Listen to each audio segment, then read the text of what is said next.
Alors, donc hier, nous avons vu comment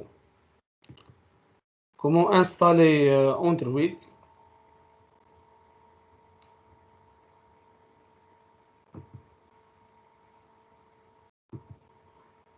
Comment installer donc Android Studio et comment configurer l'émulateur et le SDK. Voilà. Donc maintenant, on va voir. Donc je vais vous expliquer. Donc hier, nous avons un petit peu expliqué l'architecture d'un projet Android et on a dit que une application Android composée de 3 dossiers, le dossier manifeste, le dossier Java, le dossier ressources. On va voir l'utilité de chaque dossier, bien sûr. Très bien. Donc, pour le dossier manifeste, donc Android manifeste.xml, il contient un fichier .xml. Donc, la maîtrise du XML, elle est indispensable pour développer avec Android. Alors, donc, comme vous voyez ici, manifeste, donc ce fichier-là, c'est un fichier de configuration. Donc, sa racine, c'est la valise manifeste. Donc, ici, on ne change rien. Comme vous voyez ici, ça, c'est l'espace de nom qui contient les valises. Ça, il faut toujours l'importer. Donc, la valise application, activity, ces valises-ça se trouvent dans ce chemin comme on a vu dans le XSD. Package égale com.cesa first app. Ça veut dire quoi? Ça veut dire que tous les classes Java se trouvent dans ce package, dans ce paquet. Très bien. Donc la valise application, Android allow backup, ça veut dire sauvegarde. Ça veut dire une fois que vous faites une modification dans votre code, comme vous voyez ici, Android, il n'y a pas save, le bouton save. Il fait la sauvegarde d'une manière automatique. Voilà. Android 2.icon IC Launcher. Voilà. C'est l'icône de l'application. Ça, on va le voir par la suite. Android label First App.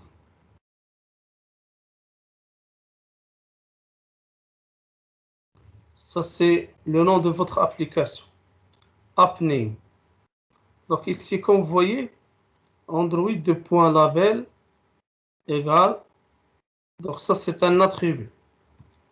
Android 2.label @string /app name. Donc le nom de l'application, comme vous voyez, c'est First App.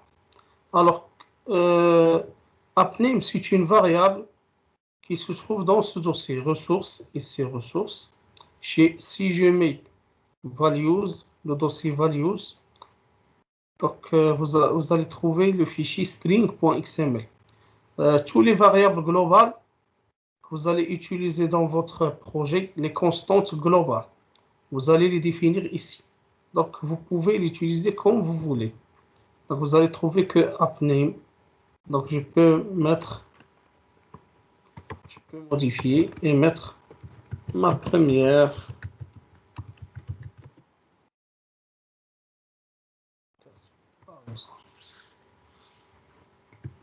je peux le modifier.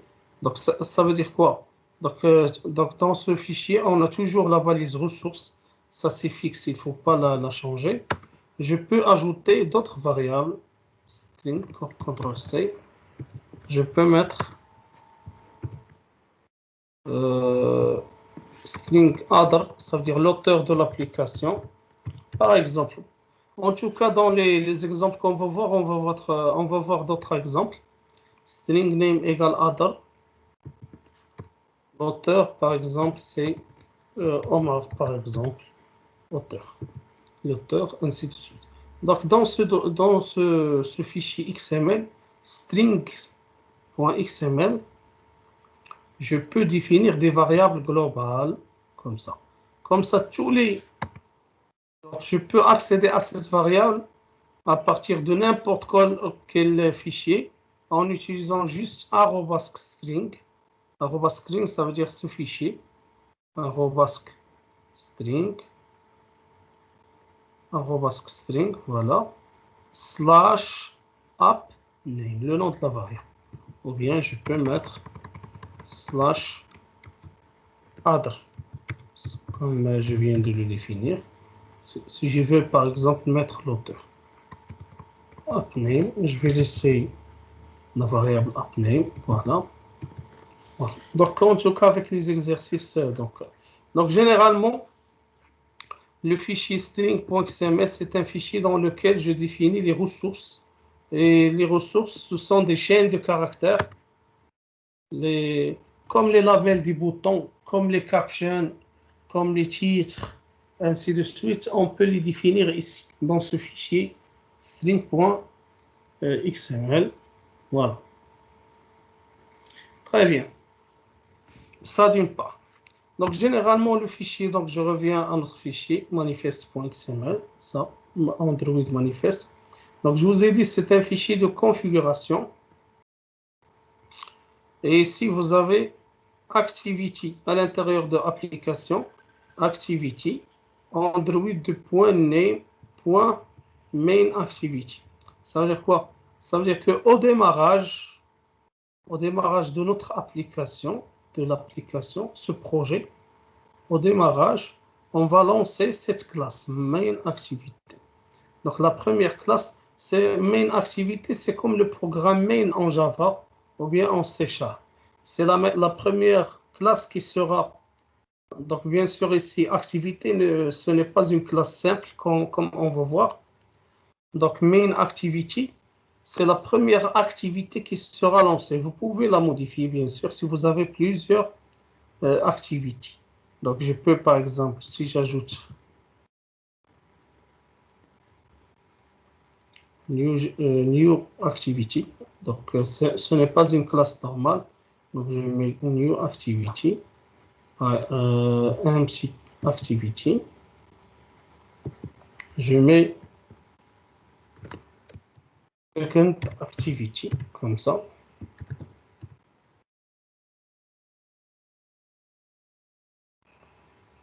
Second activity, finish.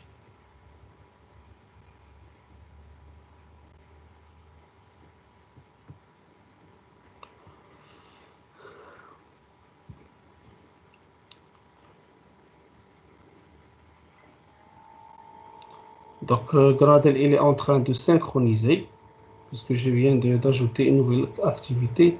Vous voyez, il va l'ajouter ici. Donc, public class second activity, c'est ça, second activity. Donc, nous avons ajouté une autre activité, CTRL-C. Donc, je viens ici dans le fichier manifeste et je peux lui dire que il faut commencer par .second activity.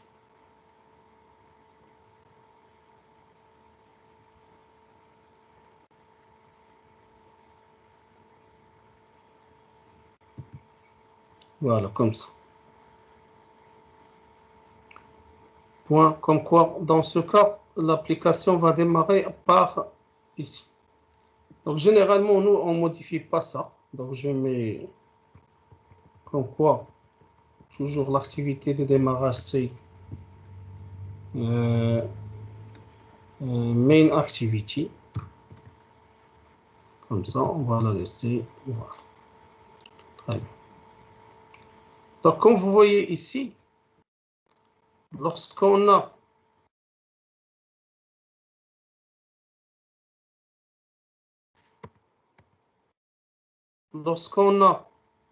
ajouté cette activité, seconde activité, automatiquement, il a ajouté une nouvelle balise.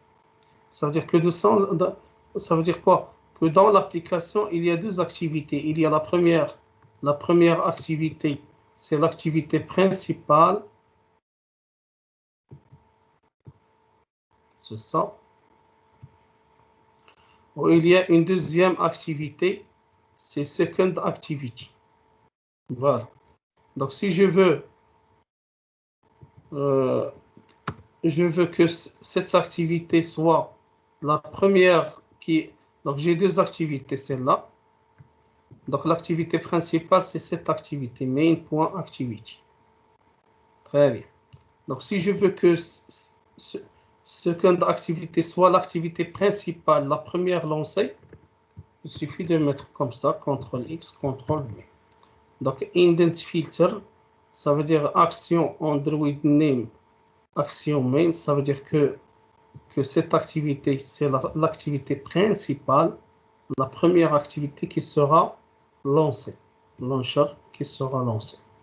Voilà, donc je spécifie l'action, ça veut dire que c'est l'activité principale, et je spécifie donc la catégorie, ça veut dire que cette activité est de type launcher, ça veut dire elle va lancer l'application. Donc ça c'est juste pour... généralement ça, on ne touche pas le fichier manifeste, on laisse main activité, l'activité par défaut comme... donc c'est juste pour vous expliquer ce que ça veut dire.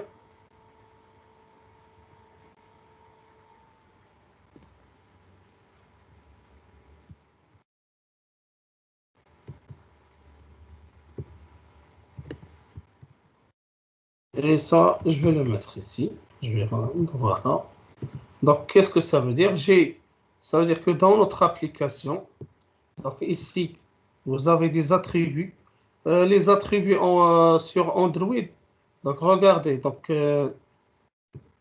les attributs commencent toujours par Android. Donc, j'ai l'application, la racine application, elle est au backup, donc ça, ce sont des attributs. Les attributs des valises sur Android commencent toujours par Android 2 points. Je peux mettre ça, on va le voir dans l'interface. Android 2 points. Et donc,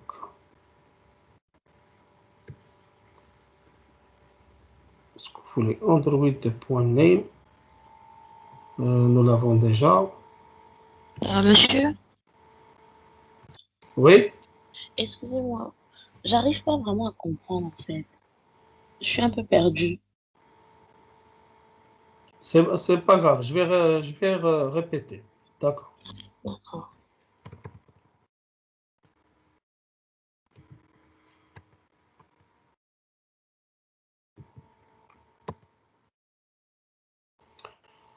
Voilà, donc je reprends.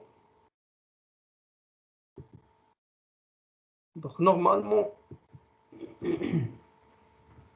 alors donc je vais reprendre dès le départ. Donc je vais fermer ce projet. Close project. Donc au début, nous avons quelque chose comme ça. Donc je crée un projet, create new project, empty activity. Next. Je vais l'appeler test app, si vous voulez. Com.césar test app package name, ça nous l'avons déjà expliqué. Finish.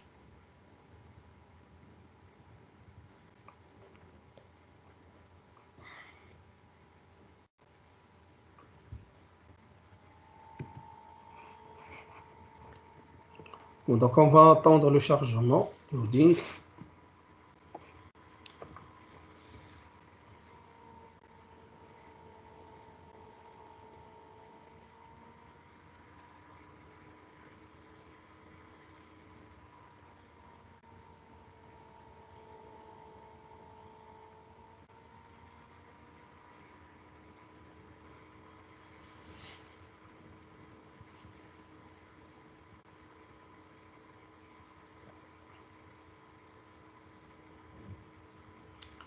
Voilà. Donc, lorsque vous créez un nouveau projet, le projet il est composé de 3 dossiers. Le dossier manifeste, Java, ressources. Alors, qu'est-ce que ça veut dire? Le fichier manifeste, ce dossier, il contient un fichier XML.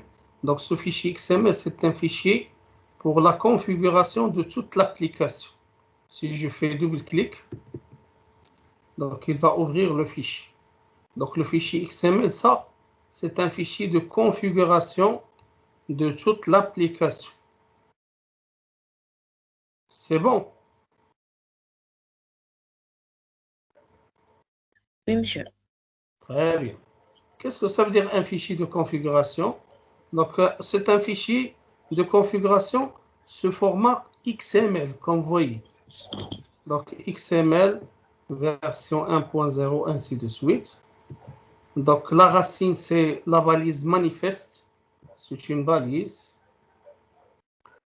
Ça, donc ça, vous n'allez pas le toucher. Souvent, ça, ce fichier, on le modifie que si on a besoin de faire une configuration. Donc, généralement, on n'aura pas besoin de ce fichier, sauf si on veut utiliser Internet. On doit autoriser l'utilisation d'Internet. Mais ce fichier, on ne l'utilise pas.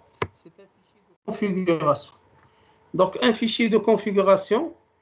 Donc, vous avez ici la balise application dans laquelle je spécifie le nom de l'application. Vous voyez ici. Et je vous ai dit que test app, ça c'est le nom. Donc, le nom c'est test app. Mais cette valeur test app que vous voyez ici, elle est définie ici. Dans le fichier strings.xml. Donc, ce fichier strings.xml, c'est un fichier dans lequel je peux définir des constantes globales. Ça veut dire reconnues par toute l'application. Voilà. Donc, il suffit de mettre, si je veux récupérer la valeur, donc ça, string, c'est la balise, name, c'est un attribut. Ça veut dire l'attribut appName, ça c'est le nom de la variable. Sa valeur, c'est test app. Très bien. En tout cas, ça, on va l'utiliser en détail. Vous allez comprendre de quoi s'agit-il. Très bien. Donc, ça, c'est un fichier de configuration. Activity Android.name main.activity. Ça veut dire que l'activité principale, qu'est-ce que ça veut dire? Ici, dans le dossier Java, on aura plusieurs classes, puisqu'on peut ajouter plusieurs classes. Java class, je peux ajouter des activités. Et donc, il faut spécifier quelle est l'activité principale. Ça veut dire qu'il sera lancé au début. Activité, c'est une classe. C'est comme en C#. En C#, vous avez plusieurs classes. Classe 1, classe 2, classe 3, classe 4. Donc, il va lancer quelle classe? Il va lancer quelle classe? C# par défaut, il lance la classe qui contient la méthode main. La même chose ici. Donc ici, on n'a pas la méthode main, mais dans le fichier de configuration manifeste, on peut spécifier quelle est l'activité main. Donc on lui dit que cette activité, ça veut dire main.activity, c'est cette classe en activity android2.name, le nom d'ILA, le nom commence toujours, vous mettez point main activité. Et je lui dis que cette activité, c'est l'activité principale.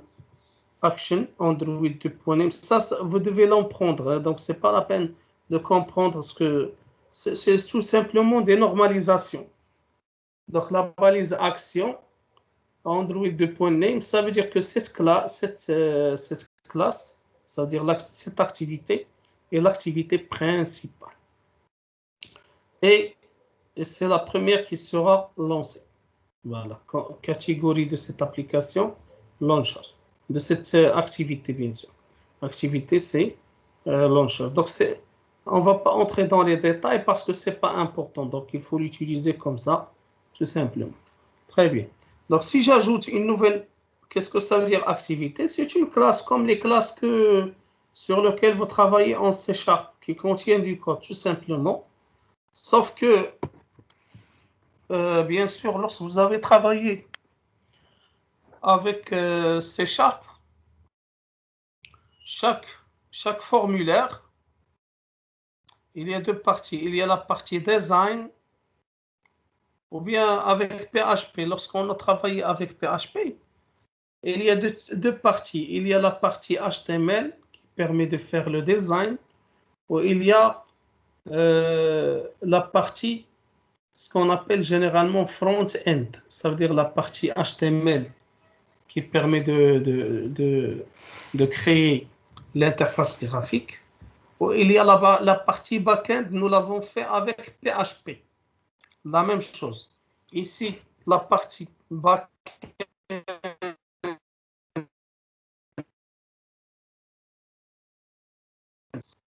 et la partie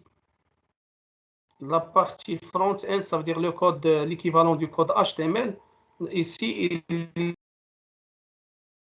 l'interface elle est faite par un code XML, activity-main.xml. Donc, ce fichier XML, donc il contient l'interface graphique. Si je mets code et design pour dessiner, donc je vais agrandir un petit peu. Vous voyez, il y a Hello World. Donc, le code, c'est un fichier XML. Ça, je vais l'expliquer en détail. Très bien. Donc, ce qui nous importe, nous, franchement, c'est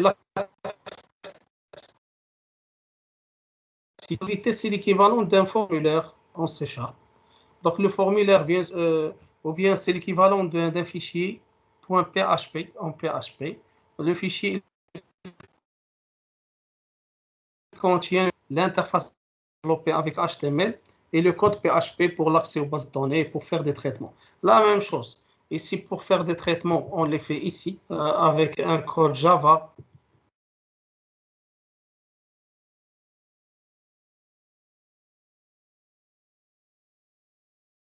XML, c'est pour créer l'interface. Un fichier XML pour créer l'interface.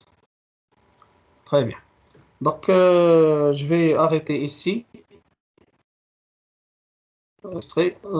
Enregistrement. Voilà.